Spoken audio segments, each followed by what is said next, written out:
হক রাশেদ খানকে স্পষ্ট বলবো, আপনারা নির্দেশনা দেন, আমরা জাতীয় পার্টির অফিসের একটা ইটো এখানে আসতে লাগবো না।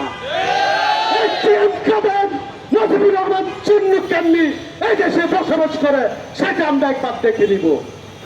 অতএব আমরা স্পষ্ট বলতে চাচ্ছি, সরকার যদি দ্রুত সময়ে জাতীয় পার্টির পিছিয়ে সুরাহা না করে এবং জাতীয় পার্টির নেতা কর্মীদের সিএম কাদের মুজিবুর রহমান চুন্নু সহ তাদেরকে গ্রেপ্তার না করে, তাহলে আমাদেরকে অবশ্যই তাদের প্রতিহত করতে হবে। আজকে এখানে শপথ দেন, সরকারকে আলটিমেটাম দেন। নুরুল হক নূর রাশেদ খানকে বলবো, সরকারকে আলটিমেটাম দেন, আমরা জাতীয় পার্টির অফিসে যদি কোনো হামলা করি তাহলে দায়ভার সরকারকে নিতে হবে। ধন্যবাদ।